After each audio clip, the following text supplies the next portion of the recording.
Obrigado. Muito obrigado.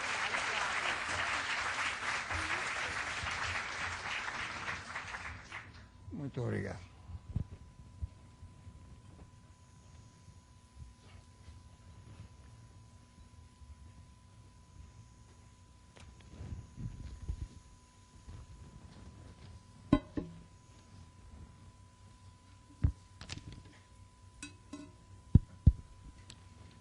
Boa tarde a todos. Em nome da Folha, eu gostaria de agradecer a presença de todos aqui, principalmente do sabatinado de hoje, o José Saramago, um dos maiores escritores vivos. Saramago claramente não precisaria de uma apresentação, mas vamos manter a formalidade, né? Ele acaba de completar 86 anos e está no Brasil para o lançamento de A Viagem do Elefante.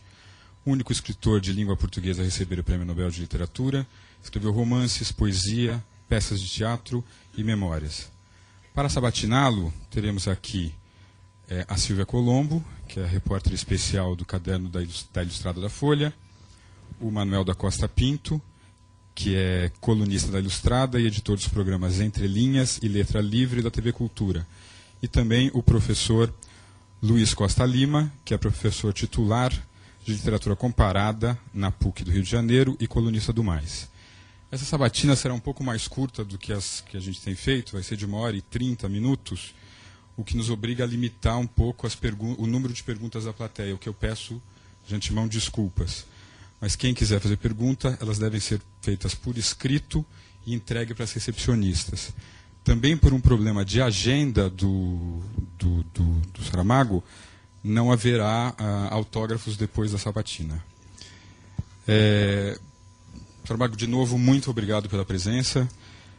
Cabe a mim aqui a primeira pergunta, e é o seguinte: o senhor enfrentou uma enfermidade, saiu dela e, aparentemente, com mais vontade ainda de trabalhar. O senhor concluiu A Viagem do Elefante, coloca, às vezes, mais de um comentário por dia no seu blog, está nesse tour de lançamento do livro. O senhor acredita que está agora com uma necessidade ainda maior de se expressar? Não direi que se trata de uma necessidade ainda maior. No fundo, é uma necessidade que se manifestou ao longo da minha vida, com 40 livros. Portanto, não foi agora que me deu essa febre. O que é assim, mas tem toda a razão quando chama a atenção para as circunstâncias especiais em que este livro foi pensado e foi escrito. Porque a enfermidade... Eu não quero continuar a falar nesta história da doença, porque parece que estou aqui a pedir que tenham pena de mim, e não é caso para isso, pelo contrário, uma vez que eu não morri. Mas a verdade é que é um livro que não se percebe como é que nasceu. Não percebe-se como é que nasceu. O que não se percebe é como é que ele é o que é.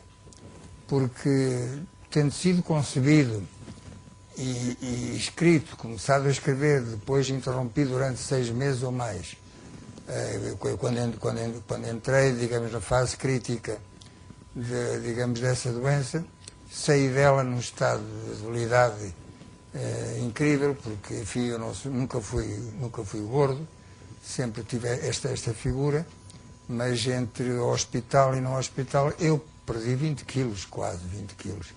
Pode-se imaginar como é que eu estava com 51 quilos, que foi aqueles que eu tinha quando saí do hospital. Mas é certo que aquele livro, eu creio que sucederia com qualquer outro que tivesse passado, enfim, por uma situação idêntica. Eu cheguei a casa, enfim, mal podia mover-me, enfim, amparado pela minha mulher e por alguém mais, e no dia seguinte sentei-me a rever o que tinha feito, as tais 40 páginas que tinham ficado suspensas, e no terceiro dia de estar em casa já estava a escrever aquilo que era a continuação, digamos, da parte que já estava escrita. O mais surpreendente, creio eu, e eu creio que qualquer leitor que tenha conhecimento deste episódio de uma doença grave, o que é lógico é que espera encontrar no livro algum reflexo dessa situação, pois não encontra nenhum, nada que se possa comparar. E também não foi porque eu tivesse feito um esforço, digamos, de autodisciplina para dizer aqui não entra nada daquilo que eu vivi na minha doença. Não, quer dizer, foi espontâneo, natural, não tive, nem sequer tive que pensá-lo. A única conclusão razoável é que o livro queria ser escrito de uma certa maneira, aquela, e não admitia interferências resultantes de um senhor que esteve muito mal de saúde e agora que já está razoavelmente. Professor Luiz. Quero agradecer inicialmente àqueles que me convidaram a participar.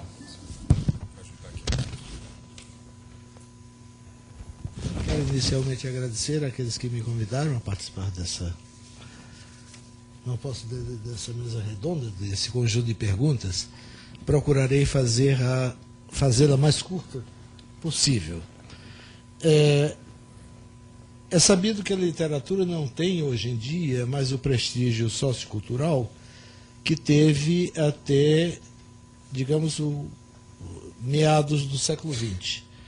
É sabido também que, sem se confundirem com a banalidade dos best-sellers, autores como o senhor, como Garcia Marques, como Philip Roth, o sul-americano Coetzee,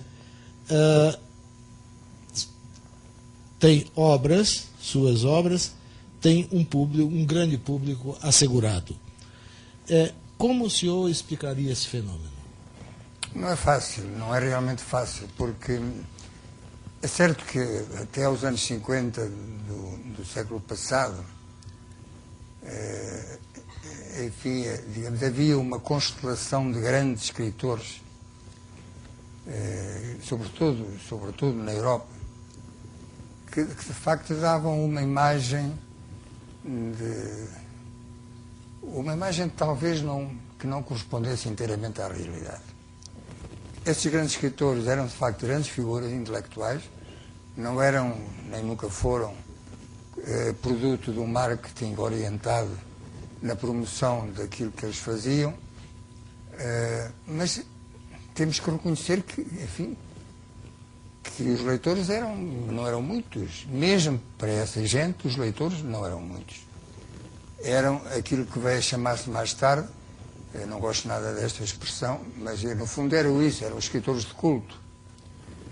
Um Sartre, ou um Camus, ou outros mais, que tinham uma reputação internacional assegurada, mas a base, digamos, social não era muito extensa. O que é que se passa agora? Ou o que é que se passa agora com alguns autores? E se eu quiser, se for preciso dar o exemplo que está mais próximo, que é o meu, enfim, acontece que eu não sou produto de um marketing, que nunca fui. E posso dizer que agora talvez sim. Agora talvez o marketing tenha entrado na minha vida sem que eu o tivesse procurado. Mas o meu trabalho nunca, desde que começou, e o começar para mim é necessário aclarar a questão. Começou quando? Em 1947 com um romance, enfim, medíocre. Depois de 20 anos praticamente sem escrever nada e sobretudo sem publicar nada. Quando me perguntavam, então, e porquê é que você não continuou? Eu creio que posso responder que se eu tivesse continuado a escrever, e, aliás, escrevi ainda um outro romance que ficou inédito e que se manterá inédito até que eu desapareça. Mas, quer dizer, aquilo que eu dizia é uma resposta um pouco pretensiosa, não é? Porque com ela era como se eu quisesse dar de mim uma imagem diferente. Eu dizia, não tinha nada para dizer. E, portanto, o melhor quando não se tem nada para dizer é calar. Quer dizer, isto não é inteiramente verdade. Vamos lá ver, vamos ser sinceros. Realmente eu não tinha nada para dizer, não tinha ideias, mas creio que se as tivesse, provavelmente iriam na continuação, na linha daquilo que eu tinha feito antes, coisa que não me conviria nada e que certamente não me permitiria estar aqui sentado hoje. Esses 20 anos que não foram intencionalmente escolhidos como o tempo do silêncio, no fundo foram extraordinariamente úteis. Porque quando eu voltei à literatura com um livro de poemas em 1966, que também não é nada de extraordinário, não é grande poesia. Quer dizer, estava muito mais seguro de mim. Mas a verdade é que, quando eu apareço como escritor, eu apareço como escritor com a idade com que outros já têm praticamente a sua obra feita, com 60 anos. Quando o Memorial do Convento, que foi o livro que abriu as portas, enfim, para o estrangeiro, digamos assim, eu tinha 60 anos, exatamente. Com 60 anos, o que é que fez? Pouco, ou quase nada. Mal sabia eu, porque não podia prevê-lo, que os anos seguintes, até ao dia de hoje, iriam ser de uma atividade, em alguns pontos, até quase frenética. Não que eu tivesse perdido alguma vez as rédeas daquilo que estava a fazer, mas o sentimento de urgência, como quem está consciente de ter perdido tempo, ou não o ter gasto como melhor convinha. Quer dizer, notem, não há aqui esta pressa, a pressa de finalmente chegar aonde queria. Porque, para falar com rigor, eu nunca quis chegar a parte nenhuma. Sou uma pessoa, como pessoa e como escritor, sou totalmente destituído de ambição. Nunca projetei para mim uma carreira literária, nunca desenvolvi táticas de avanço nessa carreira, e o que tinha que acontecer simplesmente aconteceu. Digamos que, para usar essa expressão consagrada nos maus romances policiais, estava no sítio errado, no momento errado. Só para aproveitar, eu devia passar a pergunta passiva, mas eu queria pegar o gancho de uma resposta, dessa resposta que o senhor deu agora. Esses 20 anos, o senhor acha que foi necessário para uma maturidade como ser humano, como escritor, as duas coisas se mesclam?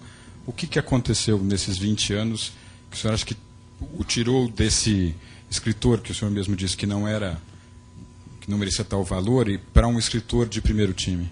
Eu não tenho resposta. Não tenho resposta. Não, é que realmente eu não... Enfim, podia inventar uma resposta interessantíssima, mas não vou cair nessa tentação. Eu fui fazendo, digamos, ao longo da vida, paralelamente à atividade de escritor, muito limitada, como já ficou claro, pelo menos durante um tempo largo. Enfim, fui fazendo aquilo que me aparecia. Comecei por ser serralheiro mecânico, que nem todos os escritores atuais podem gabar-se disso.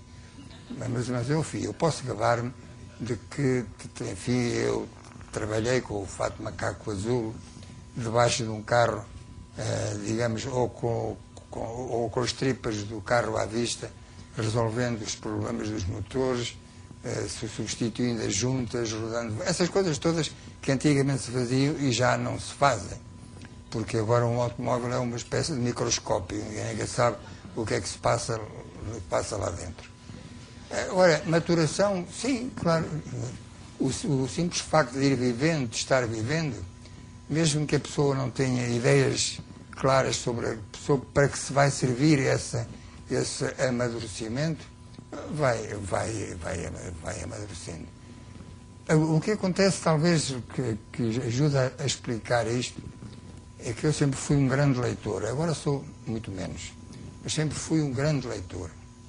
E não é que eu tivesse ido buscar às leituras daqueles a quem admirava, e continuo a admirar, o estímulo necessário. O que acontecia era muito simplesmente isto, e eu creio que é muito mais frequente do que nós julgamos. Passam-se coisas dentro de nós de que não nos apercebemos. Não nos apercebemos. Provavelmente está a informação ou algo em qualquer sítio do corpo. Suponho que é no cérebro, onde todas as coisas estão. Mas de que não somos conscientes. E de repente essa coisa diz: estou aqui. E aquilo que me disse a mim que estou aqui, foi finalmente poder abrir um caminho, digamos, ou melhor, um caminho não, o meu próprio caminho na expressão escrita, que não tinha conseguido antes, porque os livros anteriores são livros, enfim, os meus livros de crónicas deste mundo e do outro, e a bagagem do viajante, eu digo sempre aos críticos, por favor, se querem saber perceber alguma coisa do que está passando agora comigo, façam o favor de ler essas crónicas que foram escritas nos anos 68, 69, portanto, há 40 anos, porque está lá tudo, está lá tudo. Nem eu sabia que estava lá tudo, nem eu sabia que aquilo que estava lá iria ser, no fundo, o fermento de um trabalho que, enfim, que se expandiu e que chegou até à viagem do elefante, digamos. Silvia? Os livros que o tornaram célebre nos anos 80 e no começo dos anos 90, todos tinham um fundo histórico, geralmente ligados a Portugal. Depois veio a fase que o senhor se mudou para a Espanha, para as Ilhas Canárias, e as tramas dos livros começaram a ter mais um ar de fábula e a não se passar em lugar definido algum, como o ensaio sobre a cegueira, a caverna. Agora a gente, A Viagem do Elefante é um livro que se passa em Portugal num momento histórico específico. O senhor diria que o senhor está se reconciliando com Portugal nesse momento? Não, por favor. Enfim, pairam por aí umas quantas ideias sobre a minha relação com o meu país que não têm nada a ver com a realidade. E gostaria que, pelo menos aqui, isso ficasse aclarado. Nós saímos de Lisboa, Pilar e eu, em consequência de uma atitude,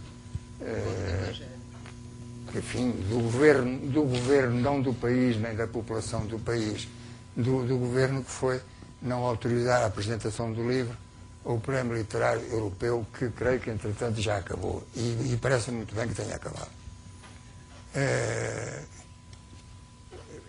Acontece que coincidiu isto com um momento em que nós estávamos a ver se encontrávamos uma casa nos arredores de Lisboa para estar mais tranquilo, e provavelmente foi esse impulso que levou a Pilar a dizer, quando eu estava irritado, indignado, como é que é possível proibir um livro numa situação democrática ou supostamente democrática, porque sobre a democracia haveria muito que dizer para saber se efetivamente estamos a falar da mesma coisa.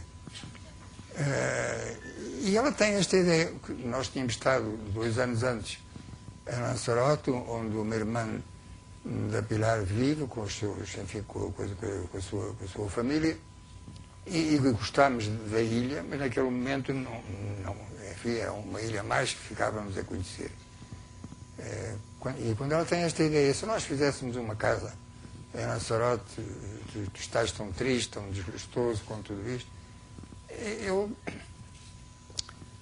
aí entra uma reação que é... Eu acho que quando a mulher, a esposa, tem uma ideia, arrisca sempre uma reação do companheiro, do marido, que é inevitável. Ela tem uma ideia e nós dizemos não. Isto é o primeiro movimento.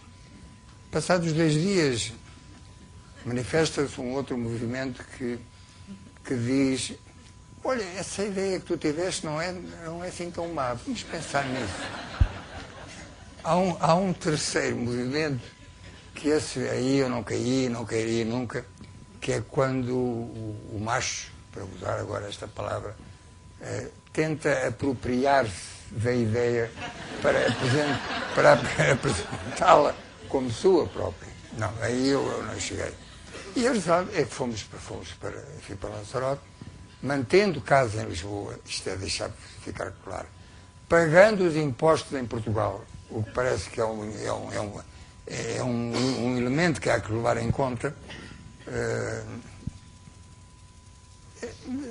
Digamos, depois o que é que se passou? Nós sentíamos bem onde estávamos. No fundo, eu mudei de bairro porque o meu vizinho me incomodava. E o meu vizinho era o governo português, que é bom, então mudei de bairro. Agora as coisas modificaram-se um tanto, continuámos com a casa em Lisboa, agora temos uma outra casa, e nada mais, mas não é que... E creio que é um pouco precipitado transferir isso para a literatura. Não foi porque eu estava em Lisboa que estava a escrever romances ditos históricos ou que se aproximassem disso. também não foi por ter saído de Lisboa que eu passei a escrever outro tipo de romances. Porque há que dizer que, por exemplo, o ensaio sobre a cegueira, que rompe. Bem, há a questão do Evangelho, que é um livro que não pertence nem a um lado nem ao outro. Mas o ensaio sobre a cegueira começou a ser escrito em Lisboa. Em Lisboa. E não, quer dizer, tinha talvez umas 15 páginas, mas quer dizer, o livro estava aí, a ideia estava ali. O andar com mais fábula ou menos fábula, com mais alegoria ou menos alegoria, isso no fundo, creio que tem explicações de outro tipo. Ao contrário daquilo que se pensa, ou ao contrário do que muitas pessoas pensam, eu acho que a alegoria é um instrumento bastante eficaz para captar a atenção do leitor. Quer dizer, a alegoria não vamos entendê-la como se entendeu, por exemplo, na pintura, sobretudo, em que aquilo acaba por se transformar num conjunto de símbolos mal alinhavados, e o que pode salvar é a qualidade da própria pintura. No caso da literatura, se o ensaio sobre a cegueira não tivesse aquele caráter alegórico, que consiste em dizer ao leitor, não claramente, porque não conviria, eu estou a dizer uma coisa, mas estou a pensar noutra. E o que importa é que o leitor perceba que o autor está a pensar noutra e entre ele, leitor, no pensamento do autor. Assim, porque é que eu recusei, durante anos e anos e anos, todas as 40 propostas de adaptação ao cinema que caíram no escritório do meu agente literário em Frankfurt, de empresas de produtores de Hollywood. Pelo menos foram 40. Porque eles sabiam que eles iam fazer daquela história uma coisa, justamente aquilo que eu não tinha feito e não queria que se fizesse. E finalmente, enfim, já foi contado esse episódio que entrou, digamos, na nossa história particular, de que o Fernando Meirelles, quando o livro saiu, ele não tinha feito ainda nenhum filme, e falou com o meu editor, Luís Vargas, que está aqui, que ele estava interessado em levar aquilo ao cinema, e o que é que eu pensaria? O Luís Vargas perguntou-me, e eu disse-lhe que não, que enfim, no balanço daquela rejeição sistemática, também o pobre Fernando Meirelles foi vítima do meu mau humor, não é? Porque eu sempre dizia, enfim, para dar uma resposta relativamente brilhante à minha negativa, eu dizia, eu não quero ver a cara das minhas personagens. Digamos, é bonito, mas não significa nada. Claro. Até que, enfim, os produtores, digamos, os responsáveis dessa produtora canadiana, a Rombos, apareceram-me em casa, levados por um meu agente, e conversámos, e eu gostei deles, porque para mim os fatores pessoais, a relação pessoal conta muito, não é? Não me tragam um potentado digamos, da banca dos Estados Unidos com uma proposta, porque de antemão eu sei que não gosto dele. E se não gostar dele, não há maneira que me convença. Então, tranquilos. Nunca tive nenhum problema com o meu país. O problema foi com o governo, aquele governo, que depois não foi capaz de pedir desculpa, que é uma coisa que... Nisso os governos parecem-se muito com os jornais. Dificilmente pedem desculpa. Não, realmente são complicados. E pronto. Agora, que eu tenha andado para a alegoria e tudo isso já são coisas que se passam na cabeça do autor, e muitas vezes é que ele seja muito, muito consciente, porque duvido que algum escritor tenha dito, pois agora aqui acabou isto e vou fazer outra coisa. Não. Ele é levado a fazer outra coisa por impulsos, por ideias, por que ele próprio não controla e que o levam até ao ponto crítico em que há que tomar essa decisão. Posso fazer uma pergunta sobre o ensaio sobre a cegueira, já que o senhor está falando desse tema agora. Eu acho que quem lê o ensaio sobre a cegueira pensa sempre em outros livros, outros romances clássicos da literatura do século XX, que são o que a gente chama de distopias, né? Utopias negativas, essas crônicas históricas, crônicas coletivas que pensam num futuro imaginário, mas que é, na verdade, uma alegoria, né? Uma leitura do presente. Então, o senhor falou que é um grande leitor, e ninguém tem dúvida disso, né? Ao escrever ensaio sobre a cegueira, o senhor pensou em livros como o Admirável Mundo Novo, do Huxley, 1984, do Orwell, o Fahrenheit, do Bradbury, e todos esses livros falam, de alguma maneira, de sociedades totalitárias, né? No caso do 84 e do Admirável Mundo Novo, falam de comunismo e totalitarismo nazista. No caso do Bradbury, com Fahrenheit, fala-se do totalitarismo da sociedade do espetáculo, da exposição, etc. De que problema político coletivo trata especificamente o ensaio sobre a cegueira? O senhor acabou de falar que não controla exatamente o sentido do romance, né? Mas certamente talvez tenha havido um impulso, um impulso inicial, né, de pensar em criticar algum ponto da sociedade, do presente, da política, da realidade contemporânea, ao imaginar essa sociedade na qual todos ficam cegos de um momento para outro. Bom, eu creio que nenhum autor é levado a escrever um livro por ter lido outro. Falou aí no 1984, do Orwell, do Fahrenheit, do Ray Bradbury, mas quer dizer, não é por isso. Ler esses livros é uma coisa do passado, que não me determinou nessa altura a pensar em escrever qualquer coisa. O que não quer dizer, evidentemente, que dentro das influências que giram dentro de nós, de repente, sem que nos apercebamos, uma delas tem uma maior importância que o conjunto das outras, ou que todas as outras. Mas se eu lhe contar como nasceu esse livro, vai ver que não tem nada que se relacione com o modo como a sua questão foi posta. Eu estava simplesmente em Lisboa, estávamos em Lisboa, vivíamos em Lisboa ainda. Eu estava num restaurante, a Pilar não estava comigo, já não sei porquê, não sei por onde é que ela andava, mas...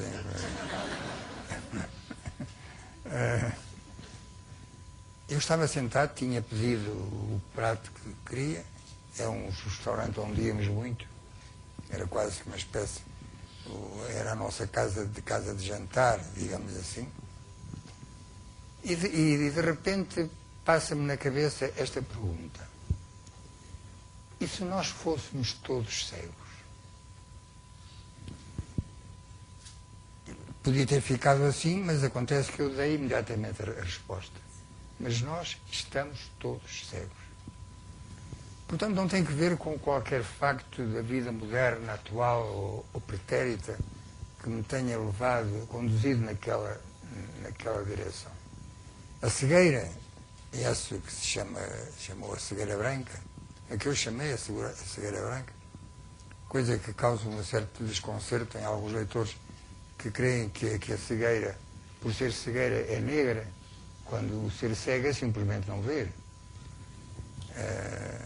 Essa cegueira, eu diria que é uma cegueira histórica. Quando a minha resposta, mas nós estamos todos cegos, é porque, efetivamente, uma espécie como a nossa, e aqui talvez eu entre no catastrofismo, mas não me importa nada, uma espécie como a nossa, inteligente, ou com essa coisa que chamamos de inteligência, não é? Dotada de razão, também é uma palavra, mas enfim, ela tem para nós um significado determinado e, portanto, é sobre isso que falamos e é nisso que pensamos quando estamos a falar de um assunto como este. A história da humanidade é um desastre contínuo. Nunca houve nada que se parecesse um momento de paz. E se havia paz num qualquer lugar, ali ao lado, digamos, havia guerra. E se fosse só a guerra, em que as pessoas se enfrentam, ou obrigam-nas a enfrentarem-se, umas com as outras, e liquidar, matar. Não, mas é que não é só isso.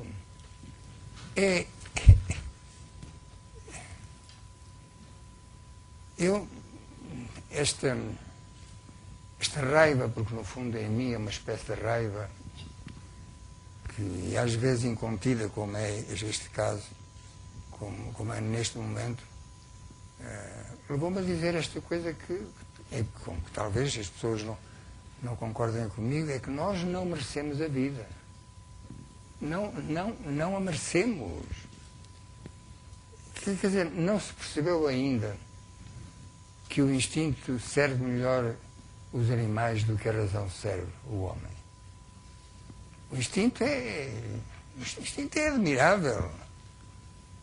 No animal provavelmente há uma espécie de código genético que o faz fazer as coisas sempre da mesma maneira, obedecendo a esse código. Mas, quer dizer, em princípio, a não ser enfim, para se alimentar, e portanto tem que matar outro animal, ou quer que seja, mas nós não, quer dizer, nós matamos por prazer, por gosto. E quando caímos num tempo como este nosso, em que seria interessante fazer um cálculo para ver quantos delinquentes vivem no mundo, que deve ser um número fabuloso, quer dizer, enorme. Vivemos na delinquência, vivemos na violência. Como é que é possível? Com a razão, é com a razão que temos que chegamos a isto. Então valia mais outra forma de entendermos a nós próprios. E daí que eu tivesse, nesse restaurante, tivesse colocado a questão com uma limpidez absoluta. E se nós fôssemos todos cegos? Mas nós estamos todos cegos. Cegos da razão. Porque não usamos a razão para defender a vida. Usamos a razão para destruí-la de todas as maneiras. No plano privado, no plano coletivo, de todas as maneiras. É contra isso. É contra isso que foi escrito o ensaio sobre a cegueira. Para dizer que estamos cegos e que não há outra maneira quando no fim do livro e também do filme as pessoas recuperam a vista, tal como não houve uma explicação para a cegueira, também não há e não tem que haver uma explicação para a recuperação da vista. E a imagem que aparece à mulher do médico é a da cidade. E a frase final diz o seguinte: a cidade ainda ali estava. Como se a cidade estivesse a perguntar, muito simplesmente, aprenderam a lição ou vamos cair outra vez na mesma? É assim, portanto, nada de concreto, nada de um aspecto particular, digamos, da vida atual, mas desta visão, talvez, eu fui demasiado pessimista, mas os pessimistas é que têm razão, não são os otimistas, que me levou e que depois vem com livros já de outra natureza, como é o caso mas que apontam, no fundo, digamos, aos mesmos objetivos, como é o caso da Caverna, que foi um livro mal recebido pela crítica, mas lá tem as suas razões, em que diz que estamos, em que a perda dos postos de trabalho, naquele caso concretamente porque o oleiro que fazia alguma coisa, essa coisa deixou de interessar. E, portanto, está condenado. Da mesma maneira que quando se usou, quando se inventou o tear mecânico, digamos, na Inglaterra, suicidaram-se milhares de tecelões que trabalhavam com o velho tear e que da noite para a manhã encontraram-se desempregados, sem trabalho. De outra maneira, e isto é para ver que somos muito mais complicados do que aquilo que parecemos às vezes, numa fábrica na margem esquerda do Tejo, numa povoação fronteira a Lisboa, uma fábrica, enfim, demitiu, suspendeu uma quantidade de operários E alguns deles, depois de já não terem trabalho, saíam de casa à mesma hora, à mesma hora de sempre, e iam pôr-se na porta da fábrica para cumprimentar os amigos, saudar e depois voltar para casa. O que o trabalho significa na construção da pessoa, claro, habituámos a achar que o trabalho é sempre pesado, é sempre aborrecido, mas a verdade é que o trabalho constrói-nos e a privação dele é um trauma, é um trauma. E vamos ver o que é que acontece agora com os milhões de pessoas que vão ficar nos próximos meses sem emprego. Neste momento já são centenas de milhares, muitas centenas de milhares. Vamos ver o que é que acontece. O senhor acredita... Vou fazer uma pergunta só. Essa sua descrença em relação à razão, às soluções racionais, essa impossibilidade, como é que isso se relaciona com a sua... o fato de, ideologicamente, o senhor sempre ter se considerado um marxista, né? E o marxismo é a forma, vamos dizer, científica, mais racional possível de socialismo, né? Quer dizer, o senhor inclui os ideais socialistas e marxistas, especificamente, esse seu ceticismo em relação às soluções racionais? Vamos lá ver, eu queria só colocar uma junto. O senhor tem esperança de que aconteça como no livro, que a humanidade recupere a visão?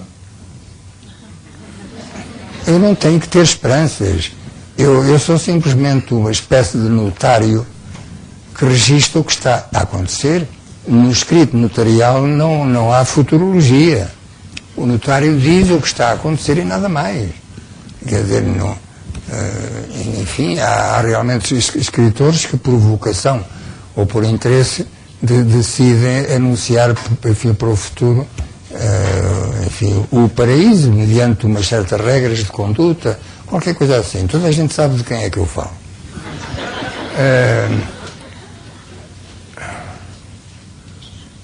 Vamos lá ver. Eu tenho a minha cabeça está organizada de uma certa maneira, como qualquer das pessoas aqui presentes. Por razões que, enfim, que eu não posso agora estar aqui a identificar, todas elas orientei-me desde muito novo não para a leitura do Marx, que é um bocado mais complicada, mas para a consciência de que o mundo está errado. De que o mundo está errado. Isso podia levar-me a entrar num convento, por exemplo. Decepcionado com o mundo, vou para o convento. Provavelmente alguém o fez. Mas eu pensei que uma convento tinha de ser justamente o lugar onde me encontrava. No sentido, se tinha que fazer qualquer coisa, era ali. Não importa aqui, enfim, definir qual foi o grau da minha militância durante todos estes anos, da minha militância política, durante todos estes anos. O que importa é isto.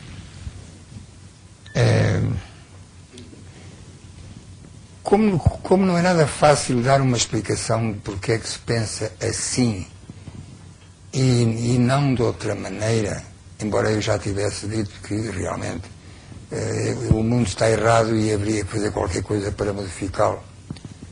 E para mim tornou-se absolutamente claro que o espaço ideológico e político onde eu podia esperar pelo menos alguma coisa que me confirmasse nesta ideia era muito claro. Era a esquerda, a esquerda comunista.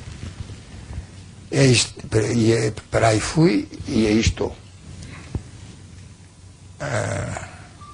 Aqui há uns anos fui convidado para ir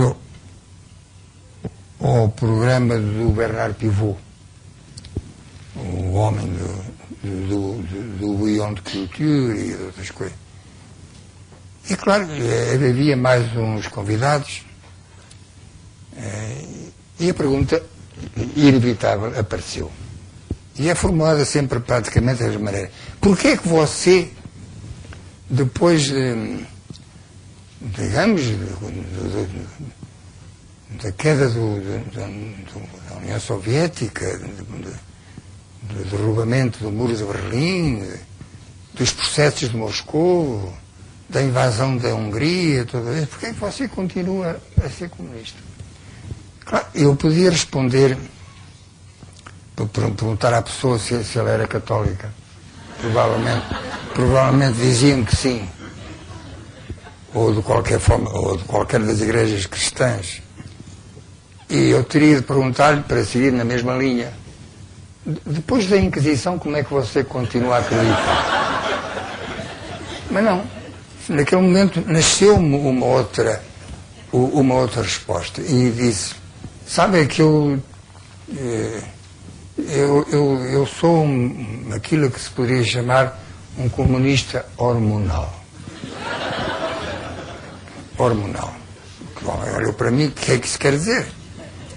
É que eu disse, é que da mesma maneira que eu tenho no meu corpo, não sei onde, uma hormona que me faz crescer a barba, há outra hormona que me obriga, mesmo que eu não quisesse, por uma espécie de fatalidade biológica, a ser comunista. É muito simples. Mais tarde dei uma expressão mais interessante, mais nobre, que foi passar a dizer que ser comunista é um estado de espírito. E é. Pode ler-se o Marx, pode ler-se, digamos, as obras importantes, por exemplo, que o Lenin escreveu, mas no fundo, é um estado de espírito. O que me permite dizer que um senhor Brezhnev no poder de estado de espírito comunista, nem sombra, evidentemente, nem sombra, claro. Contudo, para chegar agora a esta conclusão, que a atualidade impõe, que é de que o Marx nunca teve tanta razão como agora.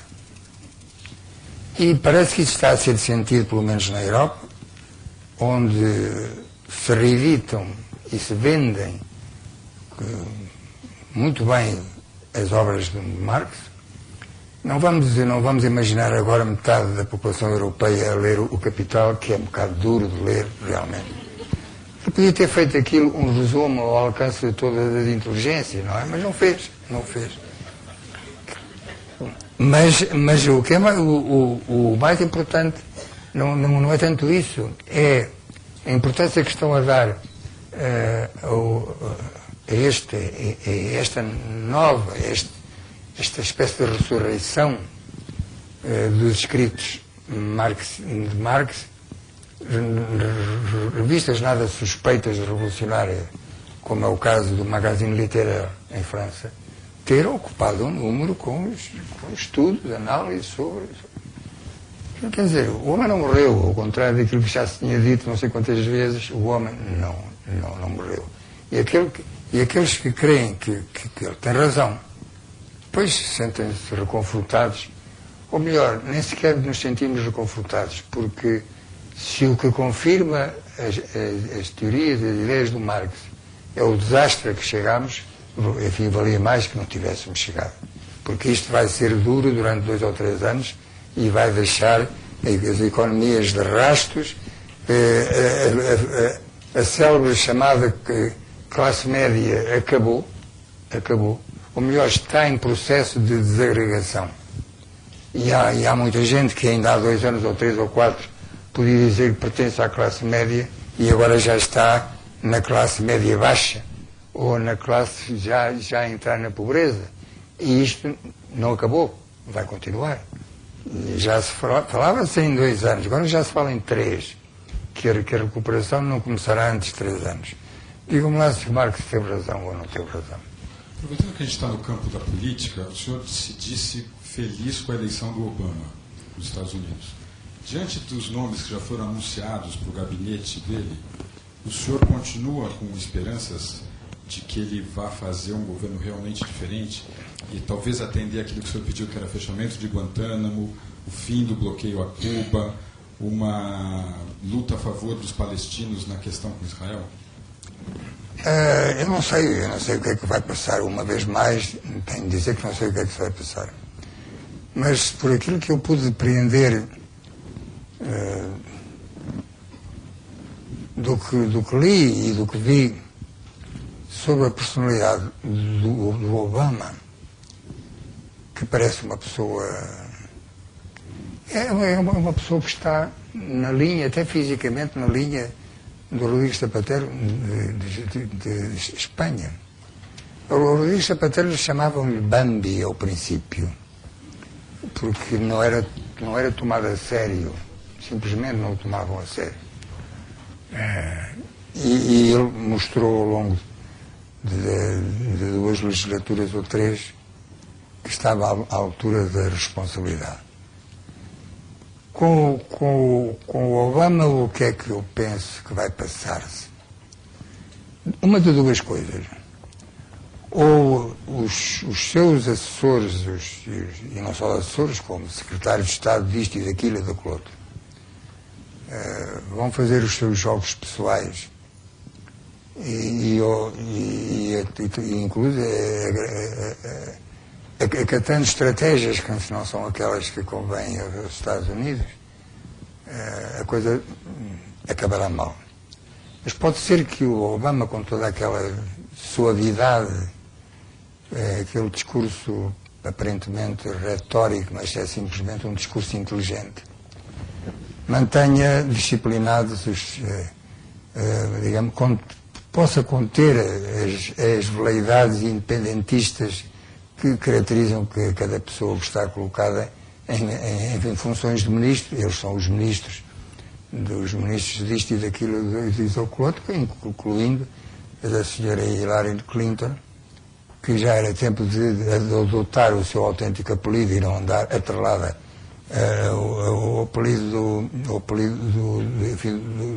do marido.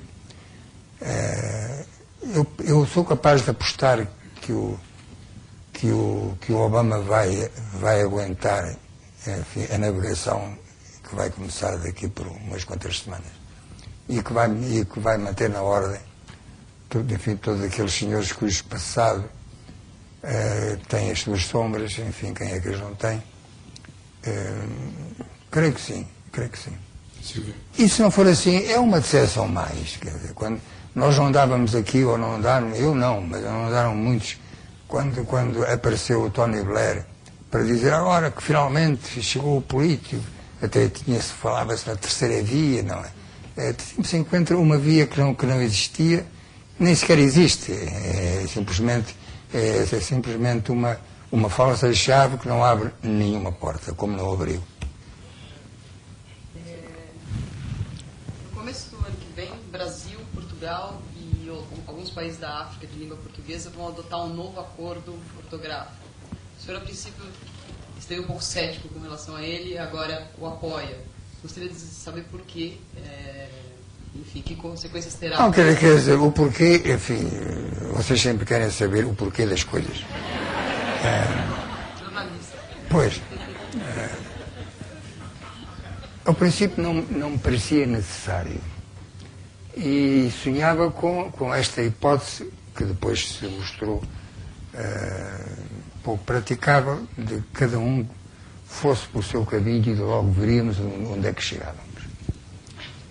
Sob esta ideia de que de toda a maneira continuaríamos a entender-nos uns com os outros.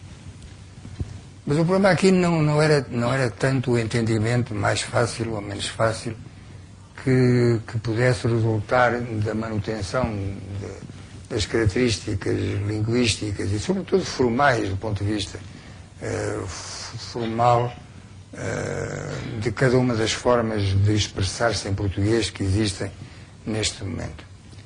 Aquilo que me levou a mudar de ideias foi o problema da escrita.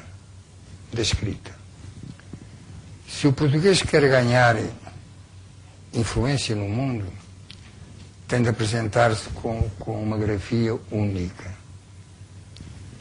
Se nós, em lugar de termos 10 milhões de habitantes, tivéssemos 140 milhões, provavelmente nós tínhamos imposto ao Brasil e aos outros países a nossa grafia.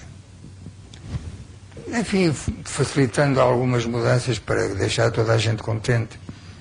Mas era a nossa que estava ali. Mas não, acontece que os 140 milhões, se não são mais, estavam aqui, estão aqui.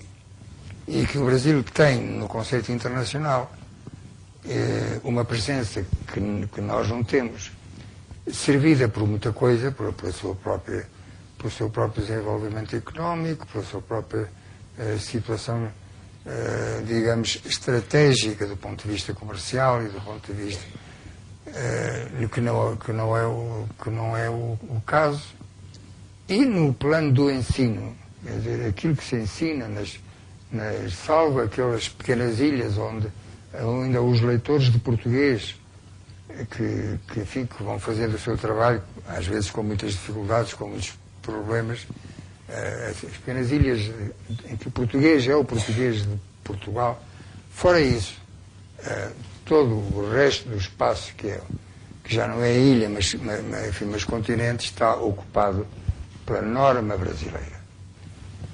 Norma brasileira que a nós, enfim, por uma questão de hábito, custa-nos um pouco a aceitar. Por exemplo, a palavra ato, que nós escrevemos com C, que nós não dizemos acto, dizemos ato. Mas se nos tiram aquele C, ficamos mal, não nos sentimos bem, quer dizer, tiraram o C. Quer dizer, no primeiro momento é um choque, mas de forma ortográfica, essa sim tivemos nós, em 1911, quando fizemos desaparecer as consoantes dobradas, quando se acabou o PH com função de F, isso sim. E não consta que tenha havido uma revolução em Portugal. A questão, enfim, as lutas que pessoas estimáveis, intelectualmente respeitáveis, que tomaram posição contra, perguntaram-me o que é que eu pensava e eu disse que estava contra o contra deles, e por razões práticas, Não sei se vamos ganhar alguma coisa com isto, mas eu acho que perderíamos muito se nos enquistássemos nessa ideia de que o português é o nosso. E acabaríamos por transformar esse português numa espécie de húngaro que ninguém fala. O senhor havia dado o exemplo da palavra mãe? Enfim, isso era um exemplo vivido. Eu aprendi a escrever na instrução primária a palavra mãe com E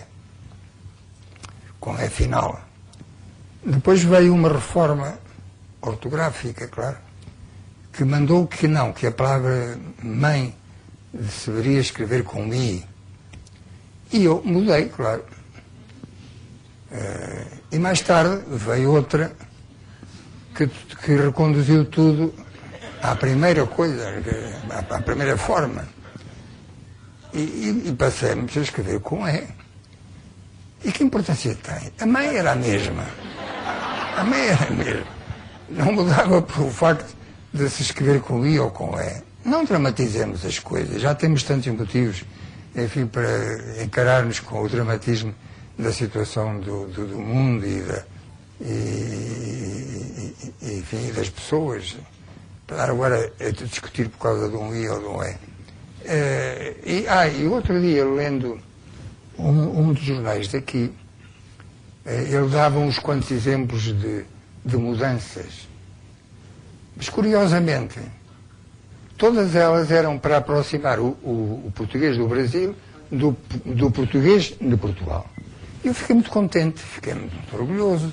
Disse, olha, apesar de tudo, eles chegam-se a nós quando parece que temos razão. Não importa, daqui por uns quantos anos já ninguém falará disto. Ficou aí. E sobretudo o que agora deveria, porque esse seria o segundo tempo, e para esse segundo tempo é que eu não vejo realmente vontade política. Há uma coisa aí que se chama CPLP. Enfim, conhecem. ninguém conhece, quer dizer, ninguém conhece. Ninguém sabe o que é que fazem. Foi uma ideia extraordinária de José Aparecido, a quem mal pagaram, porque quando foi necessário decidir colocar alguém à frente da CPLP, quem devia lá estar era o José Aparecido, e inventaram uma coisa mirabolante que era a ordem alfabética. E, portanto, para cumprir a ordem alfabética tinha que ser Angola.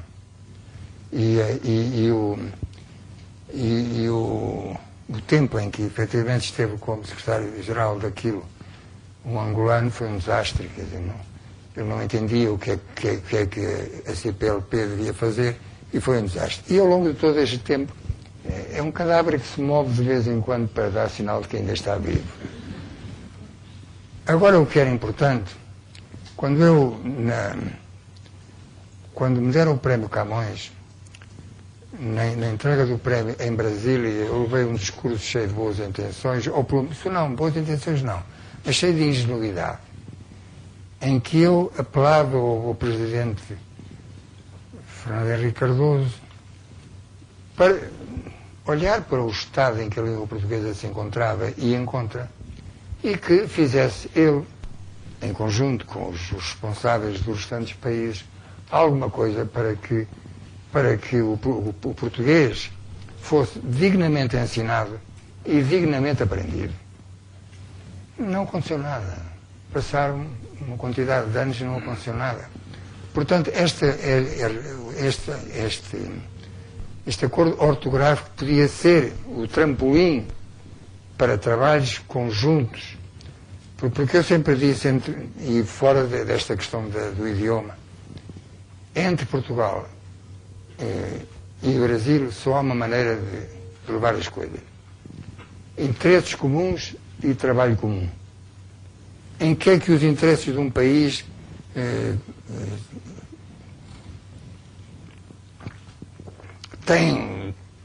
são acompanhados por interesses semelhantes no outro país? Isto e isto. Muito bem, então vamos a trabalhar juntos para isto. Ora bem, se há algo em que há que trabalhar junto, ou então não chegamos a parte nenhuma, é exatamente a língua. Não é, mais uma vez, para impor determinadas formas de um país para outro. A língua portuguesa vai ser, vamos constituir uma variedade na unidade. Será sempre português, mas cada país vai levá-lo aonde, enfim, pela própria lógica, pelo próprio funcionamento social, pela cultura. Quer dizer, o português de Angola, o português de Moçambique, estão-se a afastar de nós, da norma portuguesa. Já está aqui o meu editor, o Dr. Severino Coelho, que tem uma grande experiência neste particular, porque criou editoras em Angola e Moçambique. E, portanto, isto sabe-se. Quer dizer, um livro de um autor moçambicano necessita no fim uma lista que explique o que é que aquelas palavras querem dizer. E não é vergonha nenhuma, é assim mesmo. Ou as únicas palavras aceitáveis e respeitáveis são as do português de Portugal? Claro que, enfim, é evidente que não. Portanto, até quanto mais se complicar esta diversidade, mais rica se torna a língua, mais rica, porque mais diversa. Em vez de ser uma espécie de cânon, é um corpo em movimento, um corpo em crescimento constante. Mas é preciso que haja nos governos dos países pessoas inteligentes, com sensibilidade para estas questões, o que desgraçadamente não acontece sempre. Antes de passar a palavra para o professor Luiz, tem uma pergunta aqui da plateia, que é do Domênico Minervino, que diz o seguinte: depois de passar por grave estado doentio, o senhor mudou a concepção que tem de Deus? Eu mudei quem? Oi? Não. Após passar por um problema de saúde, o senhor mudou a concepção que tem de Deus? E por que é que eu teria de mudar a concepção de Deus? porque me salvou a vida, supostamente. Quer dizer, quem me salvou a vida foram os médicos. E aquela senhora que está ali sentada. E Deus esqueceu-se de Santa Catarina. Não brinquemos com as coisas, quer dizer. Para mim, não quero ofender ninguém, claro está, Deus simplesmente não existe. Existe, ou melhor, existe na cabeça das pessoas. Onde, por outro lado, também está o diabo. O mal, o bem, quer dizer, o cérebro que temos é de tal ordem que leva tudo dentro. Tudo. Inventámos Deus porque precisámos dele num certo momento, ou num certo tempo. Tínhamos medo de morrer, acreditávamos que talvez houvesse uma segunda, não a terceira via do Tony Blair, mas uma segunda vida que só podia ser, enfim, inventámos o paraíso, inventámos o inferno, também inventámos o purgatório, que agora está um pouco desqualificado, e sobretudo inventámos essa coisa absolutamente diabólica que é o pecado. Quando a Igreja inventou o pecado, inventou um instrumento de controle, não tanto das almas, porque à Igreja não lhe importa nada as almas, um instrumento de controle dos corpos. Aquilo que perturba a Igreja Católica é o corpo. O corpo com a sua liberdade, o corpo com os seus apetites, o corpo com as suas necessidades, é isso que é perturba. E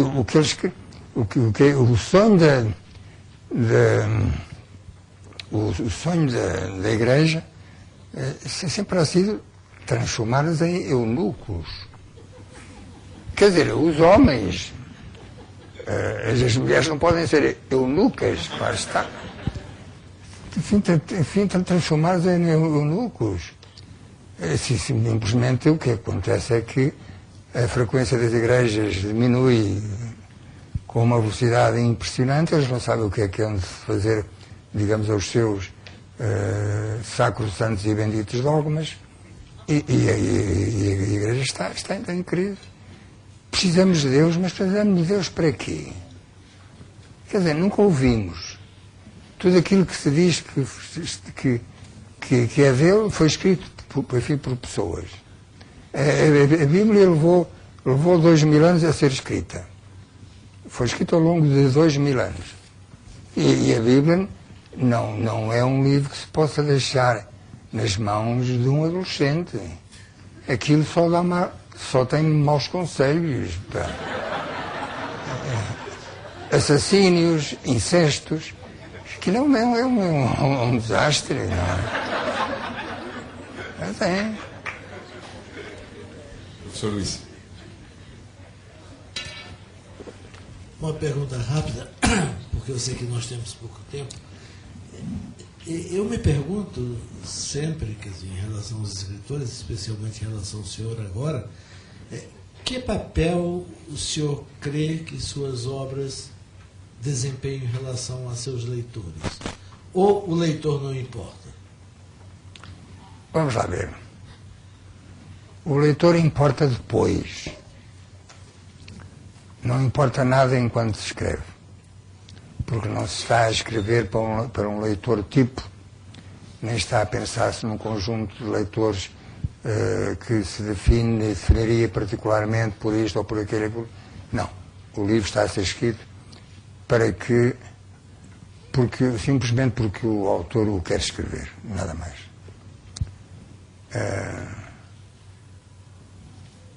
Quando eu digo que os leitores vêm depois, é porque no melhor dos casos, há dois tempos. O tempo em que o autor não tinha leitores e o tempo em que passou a tê-los. Mas eu quero crer, pelo menos pensando no meu próprio caso, que a responsabilidade do autor é exatamente igual nas duas situações. Quando não tinha leitores e quando os tem. Porque a sua primeira responsabilidade é com o trabalho que fez, com a língua que o utilizou. Isso é o que é. Depois, o que é que vem depois? Vem depois ou o êxito ou o fracasso. Não tem leitores, portanto o editor, que é o primeiro a reagir, diz logo que o autor não nasceu para aquilo, ou então tem, e então os editores, tenho aqui dois, o de Portugal e do Brasil, enfim, tratam-nos com um carinho isto é um carinho que eu nunca tomo muito a sério. Enfim, no plano pessoal tomo o mais a sério que é possível, mas no plano profissional eu sei que se amanhã escrevo um livro mau, francamente mau, eles vão mudar a posição do galo no campanário, quer dizer, já não será a mesma coisa, mas enfim, não aconteceu até hoje. Agora, realmente eu não penso nos leitores, penso neles quando eles me escrevem cartas extraordinárias que não são só para dizer que gostaram do livro, que eu sou assim ou que sou assado. As grandes cartas dos leitores são aquelas que eles aproveitam para falar de si próprios. Isso é.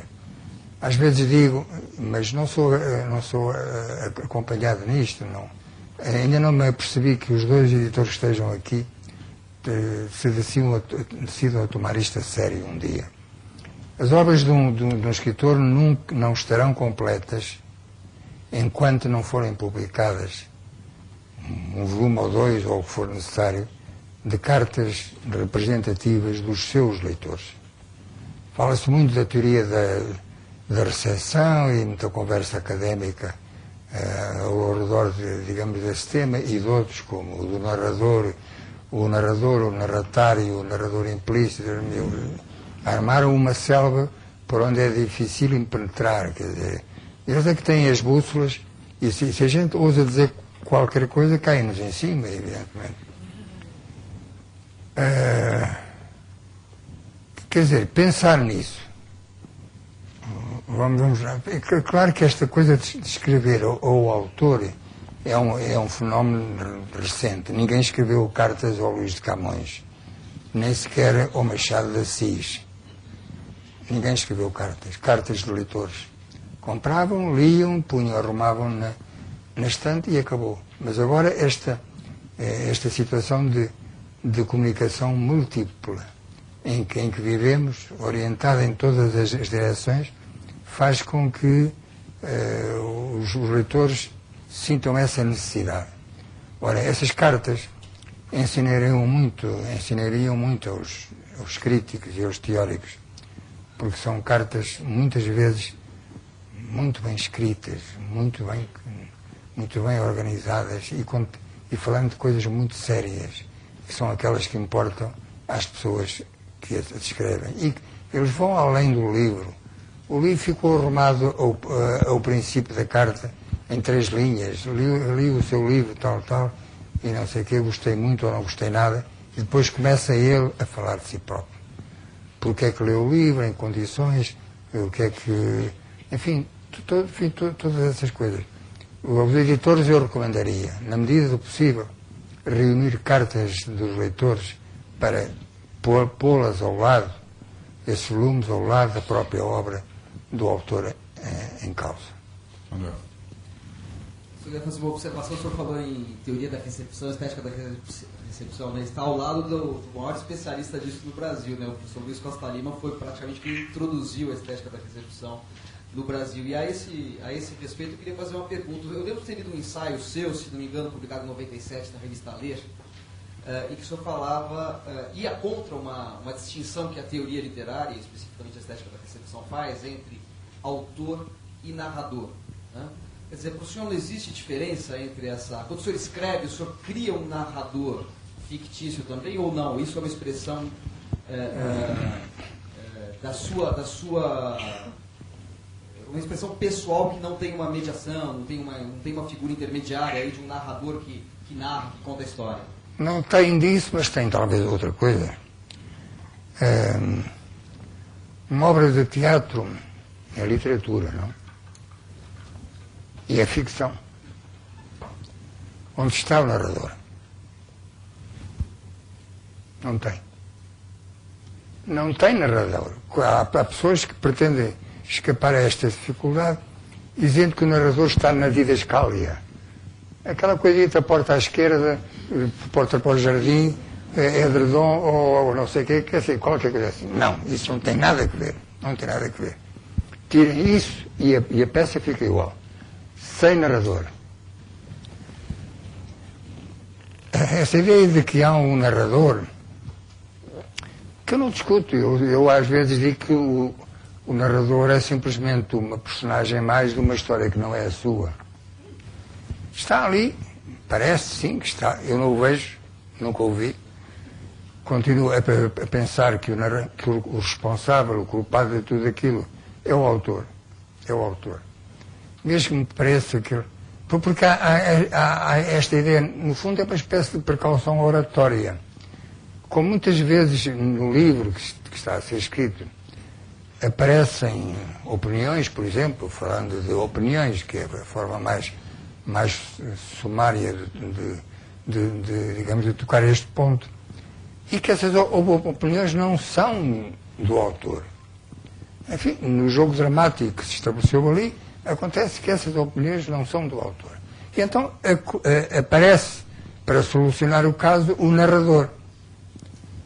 Quer dizer, isto significa que o autor se desdobrou por razões de conveniência narrativa em duas figuras, uma que é ele, com carne e osso, e a outra incorpórea, que é o narrador. Mas como o narrador já está instalado, alguém sabe aqui o que é o narrador? Alguém pode dizer exatamente o que é o narrador? Para mim, o narrador é a pessoa que narra. E a pessoa que narra é o autor, não há outra. Com respeito por todas as opiniões em contrário, já se sabe. Entre o autor e o papel não há intermediário. Não há nenhum intermediário. E o que o autor põe, no fundo, é a mesma coisa que põe uma pessoa qualquer nos velhos tempos em que havia uma lareira e histórias contadas à lareira, em que a história é uma história conhecida, mas em que o narrador, o que é a pessoa que está contando, não é o narrador da obra literária, é a pessoa que está simplesmente contando. Acrescenta algo da sua lavra. Nós temos um ditado, que não sei se também é brasileiro: quem conta um conto sempre lhe acrescenta um ponto. E isto é assim, porque não estamos a transmitir uma múmia.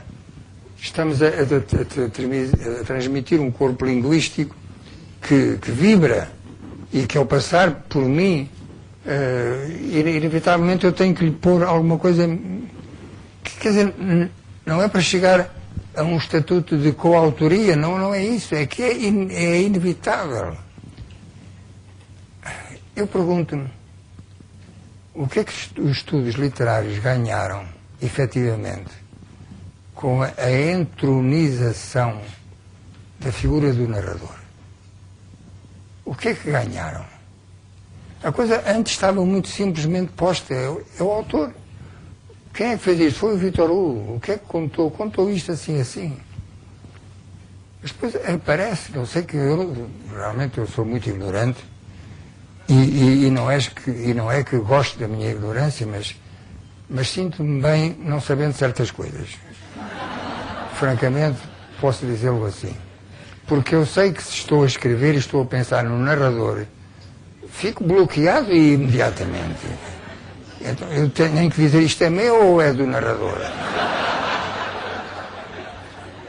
Pois então eu direi que é tudo meu. Pois aparecerá alguém e dizer assim, mas você não repara que... Eu até sou capaz de reparar que... Mas não me convencem, não me convencem. E então, para harmonizar as coisas, que eu não estou em conflito com ninguém, é preciso dizer isso, inventei agora a figura do autor-narrador. Pronto, e acabei com a história. O autor-narrador, pronto. Agora, propõe aos teóricos uma tarefa levada do diabo. Se eu digo que é o autor narrador, ele tem que diferenciar entre o que é do autor e o que é do narrador. Isso dará origem a umas quantas teses académicas enormes com um suporte bibliográfico tremendo. Tremendo. Às vezes, as biografias das teses fazem nascer em mim uma suspeita malévola. O autor da tese leu tudo isto.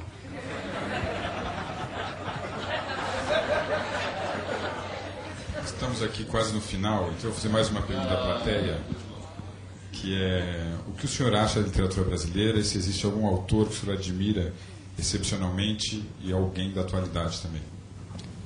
Bom, a questão é mais do que literária.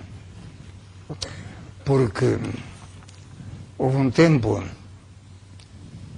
anos 60, 70, em Portugal, eu diria até 50, em que os autores brasileiros estavam presentes e pelo menos alguns de nós quase se podia dizer que conhecíamos tão bem a literatura brasileira como a portuguesa. Há aqui um grande exagero, evidentemente, mas que eu formulo desta maneira para deixar claro que não só como leitores, quer dizer, os próprios escritores aprendiam na literatura que se fazia aqui. Um Graciliano, um Jorge Amado, no caso dos poetas, o João Cabral, o Manuel Bandeira. Toda essa gente era lida com paixão. E agora, que eu saiba, não há escritor nenhum brasileiro que seja lido em Portugal com paixão. Talvez pudesse haver, mas acontece que eu sou totalmente ignorante daquilo que se está a fazer hoje aqui. Mas deveria haver algo. Não, nós também não temos a obrigação de ir tentar descobrir aquilo que nem sabemos se existe. Isto tem que ver com a tão falada política cultural. De certo modo, sim. De certo modo, sim.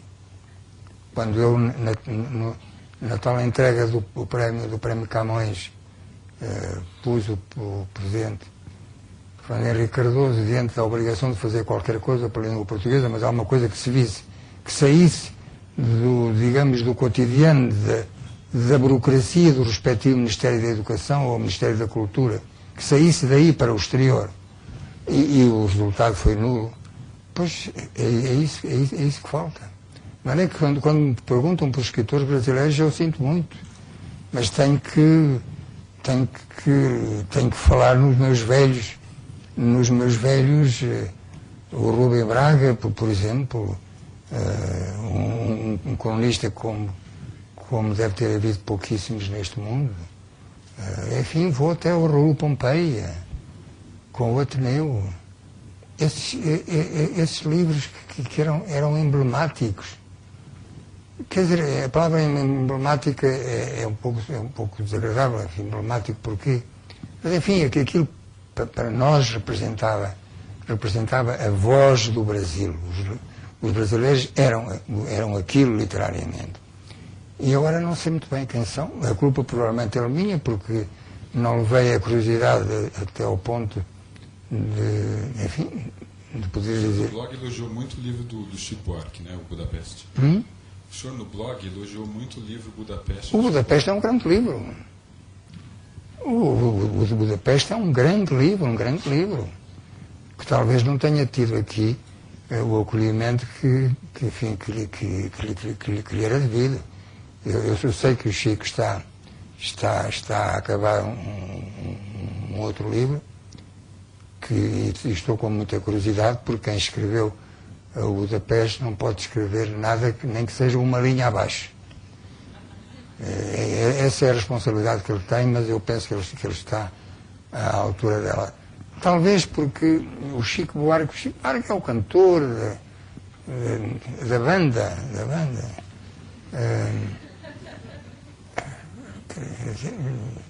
Pois é, felizmente para ele e para vocês. E para vocês, que têm ao mesmo tempo um cantor que deixa uma obra, não só no que toca à composição e no que toca às palavras que acompanham, como também essa coisa, esse mundo diferente, que é o mundo da canção, que de repente empurrou a porta da literatura e pôs-se lá dentro. E não é o único. Há outros, o Tony Jobim, toda essa gente, um Vinícius que nas suas melhores horas era quase inultrapassável, e tudo isso era do mundo da canção e do mundo da boémia. E a literatura respeitava essa senhora com um buço, enfim, que não consegue disfarçar, porque está sempre mal encarada, quase sempre.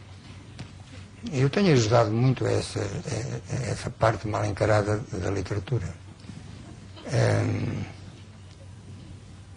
O Budapeste é um grande livro, realmente. Bom, acho que infelizmente todo mundo gostaria de ficar aqui a tarde inteira, à noite, se fosse possível, conversando com o senhor, mas há outros compromissos, então infelizmente a gente vai ter que acabar. Eu queria só, se o senhor quisesse falar alguma coisa, só para terminar. Não, quer dizer, eu queria dizer, mas para além das declarações de amor que sempre se esperam entre portugueses e brasileiros, e que são autênticas na sua expressão e na sua intenção, eu creio que devíamos trabalhar mais juntos. E quanto mais juntos trabalharmos em tarefas comuns, de interesse mútuo, melhor nos conheceremos. Aprenderíamos a conhecer-nos melhor, para além do folclore, nem sempre agradável, porque muitas vezes passa pela ironia fácil, por sentimentos de superioridade que não têm qualquer sentido. Trabalhar nesse sentido. Não vejo que os governos, para além das trocas de condecorações que sempre acontecem nos banquetes e dos discursos que eles não fazem, porque são feitos por assessores supostamente informados das matérias, tudo isto é um blá blá blá blá blá blá infinito, que não tem conduzido a nada, ou que não conduziu a nada que valesse a pena realmente. Não sei quem é que pode pôr isto em movimento, não sei. Continuo a confiar que os poderes públicos, justamente porque são públicos e são poderes, se decidam um dia a tomar isto a sério. E penso que os jornais, voltamos à velha questão, sobretudo os jornais, porque aquilo que passa na rádio e na televisão, no fundo, passa. O jornal continua, apesar de tudo, a ser outra coisa, um lugar em que se expõem ideias e em que se podem debater ideias.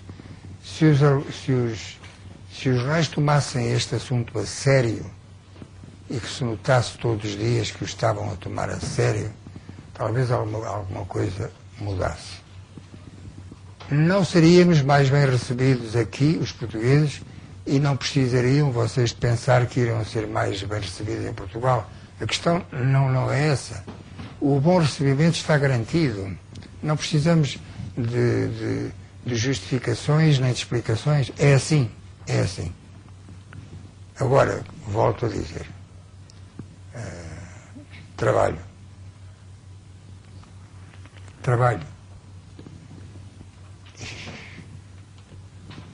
Mas, claro, aqui haverá certamente professores que se perguntarão, bom, e como é que a gente faz isso? Eu não sei. O meu problema é que não sei nada. Mas tenho esta sensação contínua de que deveria saber tudo. É uma angústia. Por um lado sabes que não sabes nada, o que é muito socrático, por outro lado. E por outro lado, sabes que tens a obrigação de saber, esforças-te, mas nunca consegues ir muito mais além do elementar. Mas mesmo só com o elementar podemos fazer qualquer coisa. Que os jornais, por favor, falem, em primeiro lugar, da língua portuguesa. Falem do trabalho que há que fazer para defendê-la, na sua especificidade brasileira, angolana, moçambicana, portuguesa, São Tomé e Príncipe, Guiné, Timor, o que quer que seja. Acabou. Cada um falará como tem que falar e não tem que dar satisfações nem explicações aos outros. Mas também entrar, enfim, por algo que seja útil. Eu quero dizer aqui em nome de todos os brasileiros, muito obrigada por o senhor existir. Muito obrigado.